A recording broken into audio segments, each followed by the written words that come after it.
I'm Jahawi Batoli, eco-filmmaker and wildlife specialist. And I'm Ella Meek, co-founder of Kids Against Plastic and all-round animal lover. Welcome to our weekly update on the health of the planet and its animals. This is The Pulse.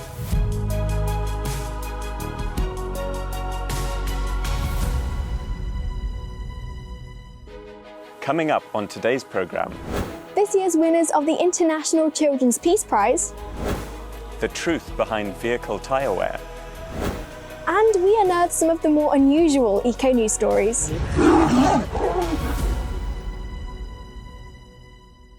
Hey Ella, aside from looking rather cold, how are you doing? Hi Jahawi, yeah, just a little bit. No, I'm good, thank you. I've been busy with school and essays and that kind of thing.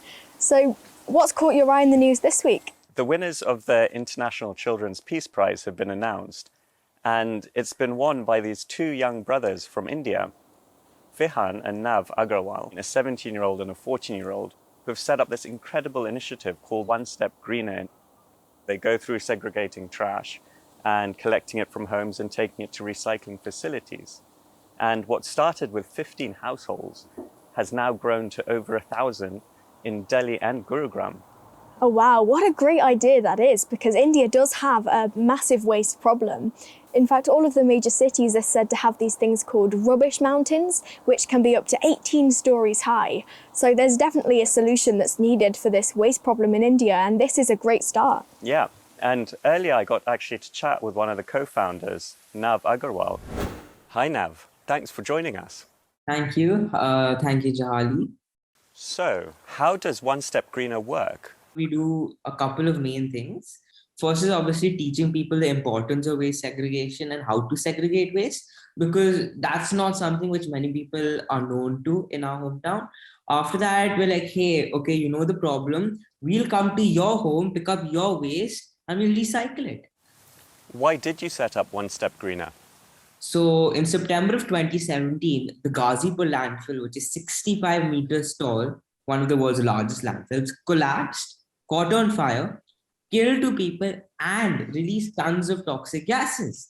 That's when we really realized that waste is actually a huge, huge problem and contributes to more than 30% of my home city's air pollution. Recently, India's Prime Minister, Narendra Modi, promised to replace the notorious trash mountains with recycling plants.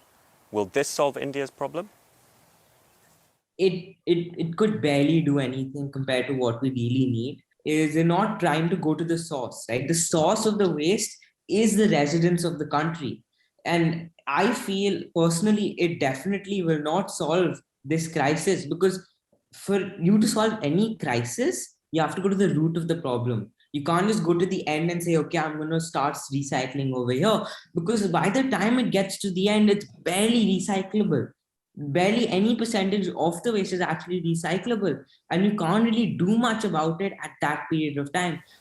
Nav, thank you so much for talking to us, and good luck with the project. So Jahawi, check this out.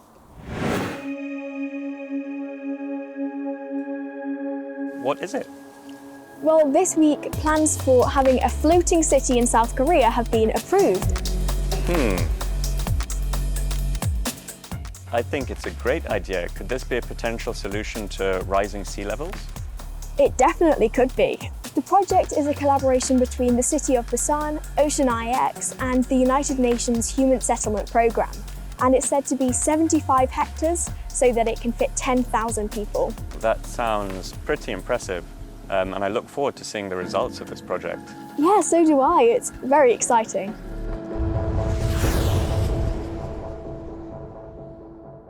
So Jahawi, something that really surprised me this week was a report saying that 1/3 of all microplastics that are entering British waters come from tyres, and they're known as wear particles. I had no idea this was such a huge problem. But just to clarify, we are talking about vehicle tyres, like car tyres. Yeah, we are. When you're driving along the road and there's friction between the road and your tyres, and it causes them to wear down, and these particles are then released into the environment. But you know, when you think about car tyres, you naturally think of rubber. So are they being made of plastic now? Tyres used to be made solely of natural rubber, but now they're made from a mix of the natural rubber and synthetic rubber, which is made from plastic polymers. That is quite concerning, especially if you think that people are driving cars all around the world. Yeah, it really is, but luckily some people are trying to take action to solve this problem. And one group in particular is the Tyre Collective. And I got the chance to speak to a co-founder and the Chief Scientific Officer, Siobhan Anderson, about their answer to this problem. Hi Siobhan, thanks for joining us today. Hi, thank you for having me here. So, what's your approach to solving the problem of tyre wear? Yeah, so we're creating a tire wear capture device. It uses some patent pending technology that we invented that can collect the tire wear particles as they're produced at source. So because of the kinetic friction between the tire and the road, a small charge is actually passed on to the particles. And using that, we can use electrostatic precipitation to direct and attract the particles, and the particles can be reused and recycled back into other products. Now people are making the change to electric cars. Will this have an impact on tyre wear or will it stay the same? Electric cars are actually a really interesting opportunity. They solve a lot of the problems we're seeing from pollution, but at the same time, they're also actually heavier than gas counterparts. And anyone that's been in an electric car can tell you as well, they accelerate really fast. So what that means is they wear through tires faster.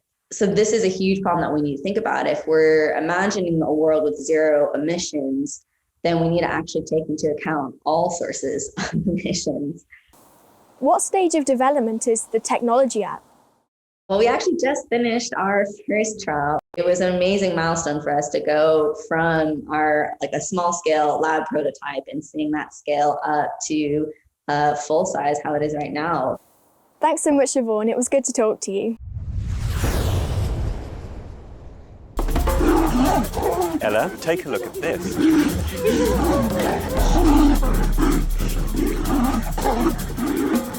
Oh, whoa. I mean, it's just a reminder of how powerful animals are and just how loud as well. It is intense. But if you remember last week, we were talking about tigers fighting over territory in Nepal. Well, these two tigers are in India, and it's a mother and a daughter, and they're fighting over territory. And they're in Ranthambore National Park in northern India. Oh, it's very intense. I mean, I've had some arguments with my mum, but nothing quite like that.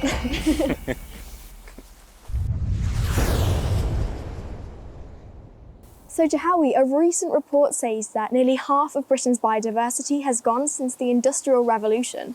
That's a pretty staggering statistic. I mean, how does that compare with other countries? Well, actually, Britain has lost more of its biodiversity than almost anywhere else in Western Europe. Wow. I mean, is there anything being done to reverse this? Thankfully, yes, there are lots of rewilding programmes that are happening in Britain, and that's where protected areas are given back to nature. And one project in particular is the Afric Highlands project in Scotland.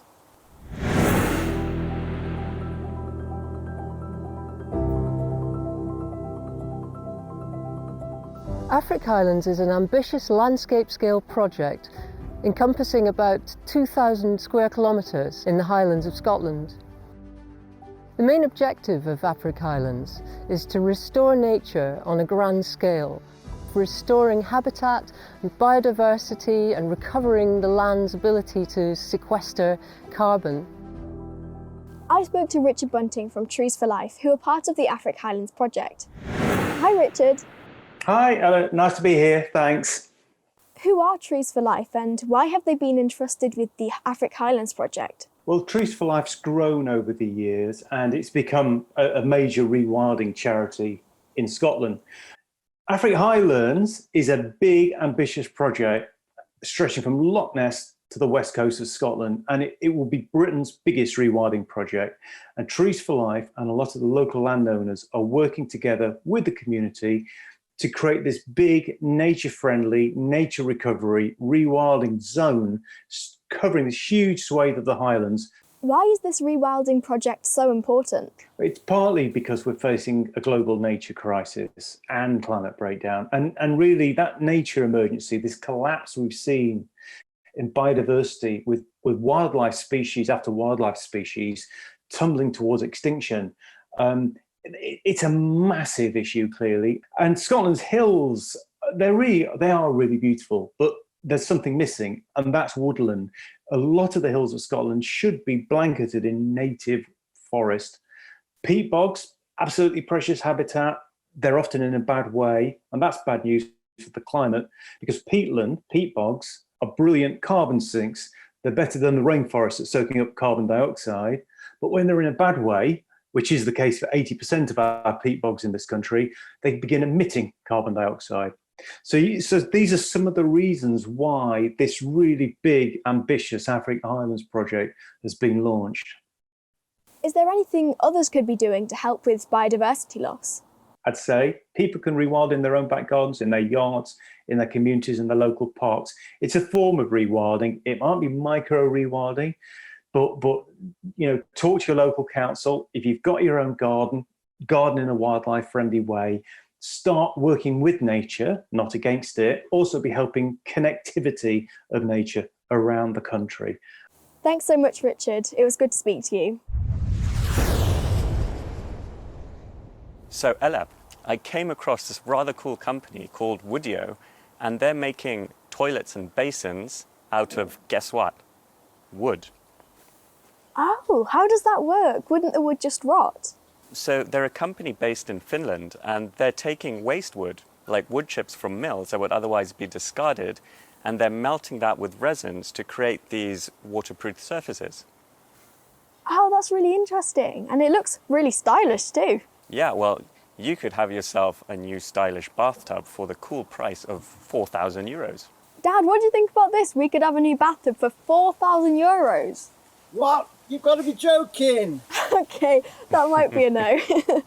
But are there any advantages to using wood instead of ceramics?